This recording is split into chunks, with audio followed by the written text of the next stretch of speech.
Hola, bienvenido al audiolibro de la historia de la redención.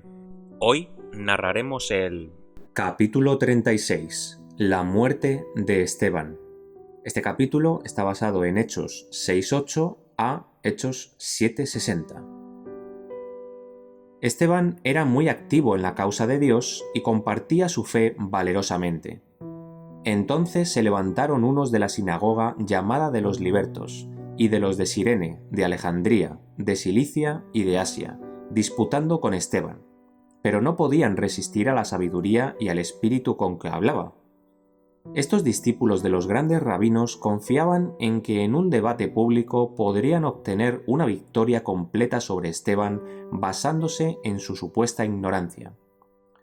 Pero no solamente hablaba éste con el poder del Espíritu Santo, sino que resultó evidente para toda esa vasta asamblea que también era un estudioso de las profecías y versado en todos los asuntos relativos a la ley. Defendió con capacidad las verdades que profesaba y derrotó totalmente a sus oponentes. Los sacerdotes y gobernantes que fueron testigos de la maravillosa manifestación de poder que acompañaba el ministerio de Esteban se llenaron de amargo odio. En lugar de ceder al peso de la evidencia que él presentaba, decidieron silenciar su voz dándole muerte. Por lo tanto, prendieron a Esteban y lo hicieron comparecer delante del Sanedrín para someterlo a juicio. Se convocó a eruditos judíos de los países circunvecinos con el propósito de que refutaran los argumentos del acusado. Saulo, que se había distinguido como celoso oponente de la doctrina de Cristo y perseguidor de todos los que creían en él, también se hallaba presente. Este erudito se puso en contra de Esteban en forma destacada. Empleó todo el peso de la elocuencia y la lógica de los rabinos en este caso para convencer a la gente de que Esteban predicaba doctrinas engañosas y peligrosas. Pero Saulo encontró en Esteban a alguien tan educado como él mismo y que tenía una plena comprensión de los propósitos de Dios al diseminar el Evangelio por todas las naciones. Creía en el Dios de Abraham, Isaac y Jacob, y estaba sumamente bien fundado con respecto a los privilegios de los judíos. Pero su fe era más amplia, y sabía que había llegado el tiempo cuando los verdaderos creyentes adorarían no solo en templos hechos por manos de hombres, sino que en todo el mundo los hombres podrían adorar a Dios en espíritu y en verdad. Había caído la venda de los ojos de Esteban, y percibía el propósito por el cual tantas cosas habían sido abolidas con la muerte de Cristo. Los sacerdotes y gobernantes no podían prevalecer contra esta nítida y tranquila sabiduría, aunque eran vehementes en su oposición. Decidieron usar a Esteban para hacer un escarmiento y mientras, de ese modo, satisfacían su odio vengativo, impedían que otros, por temor, adoptaran sus creencias. Se lanzaron cargos contra él en forma impresionante.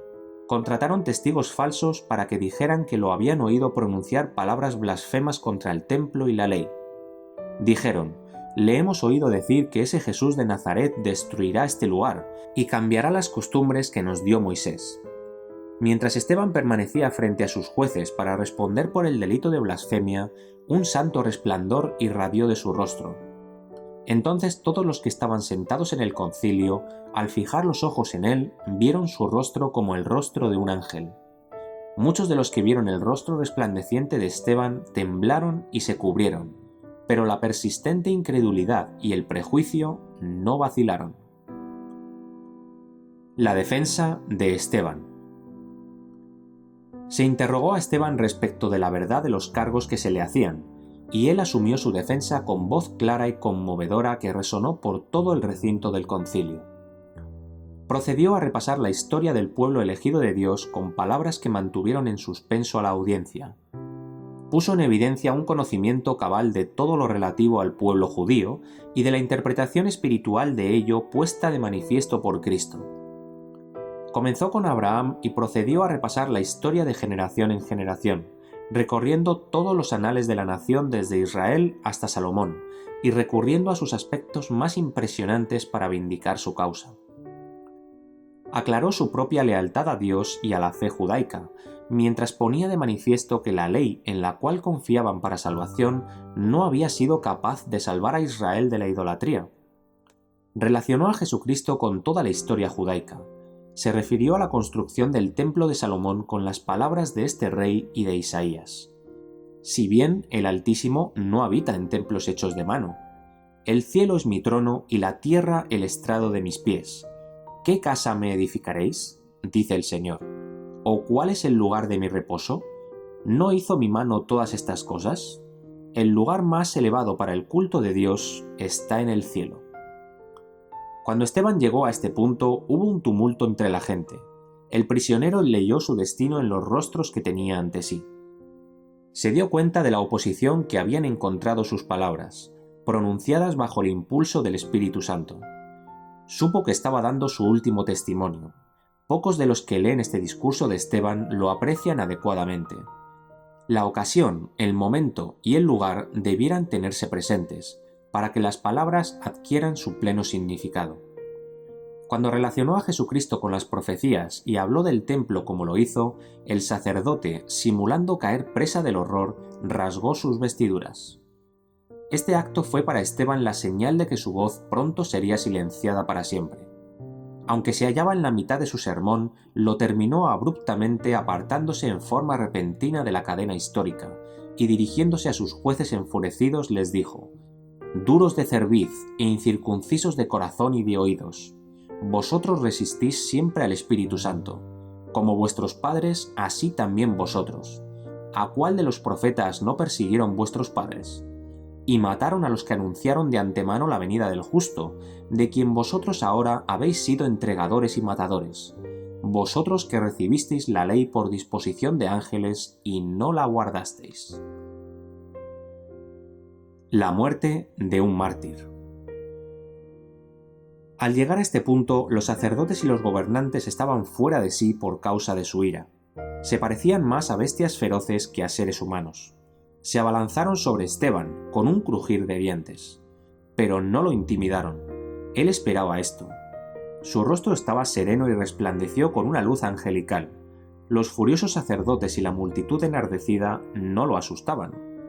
Pero Esteban, lleno del Espíritu Santo, puestos los ojos en el cielo, vio la gloria de Dios, y a Jesús que estaba a la diestra de Dios, y dijo: «He aquí veo los cielos abiertos, y al Hijo del Hombre que está a la diestra de Dios».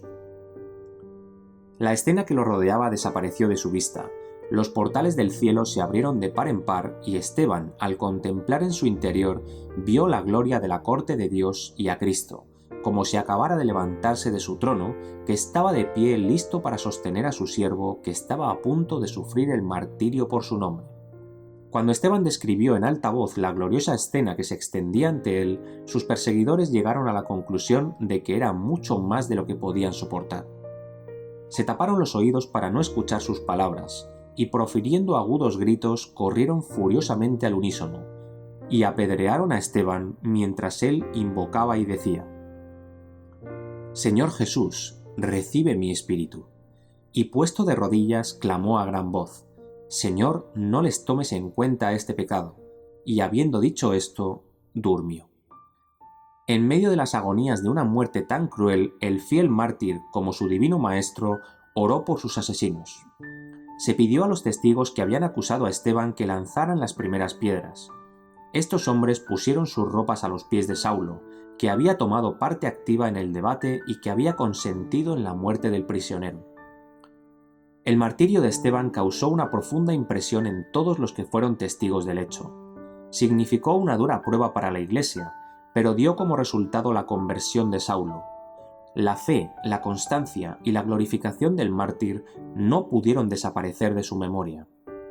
El sello de Dios estampado en su rostro, sus palabras, que alcanzaron a cada alma de todos los que lo escucharon, excepto de los que se endurecieron por resistir la luz, permanecieron en la memoria de los presentes y dieron testimonio de la verdad de lo que él había proclamado. No se pronunció sentencia legal en el caso de Esteban, pero las autoridades romanas recibieron grandes sumas de dinero para no investigar el caso. Saulo parecía imbuido de un celo frenético en ocasión del juicio y la muerte de Esteban. Parecía enfurecido por su secreta convicción de que Esteban había sido honrado por Dios en el mismo momento cuando los hombres lo deshonraban. Continuó persiguiendo a la Iglesia de Dios, lanzando cacerías contra sus miembros, prendiéndolos en las casas y entregándolos a los sacerdotes y gobernantes para que los encerraran en la cárcel y les dieran muerte. El celo con que lanzó esta persecución constituyó un terror para los cristianos de Jerusalén. Las autoridades romanas no hicieron esfuerzos especiales para detener esta cruel obra y, por el contrario, en secreto ayudaron a los judíos con el fin de reconciliarse con ellos y asegurarse sus favores. El erudito Saulo fue un instrumento poderoso en manos de Satanás para llevar adelante su rebelión contra el Hijo de Dios. Pero alguien más poderoso que Satanás había seleccionado a Saulo para que ocupara el lugar del mártir Esteban y trabajara y sufriera por su nombre. Saulo era muy estimado por los judíos tanto por su erudición como por su celo para perseguir a los creyentes. No fue miembro del Sanedrín hasta después de la muerte de Esteban, cuando se lo eligió para ocupar un lugar en ese cuerpo teniendo en cuenta la parte que había desempeñado en esa oportunidad.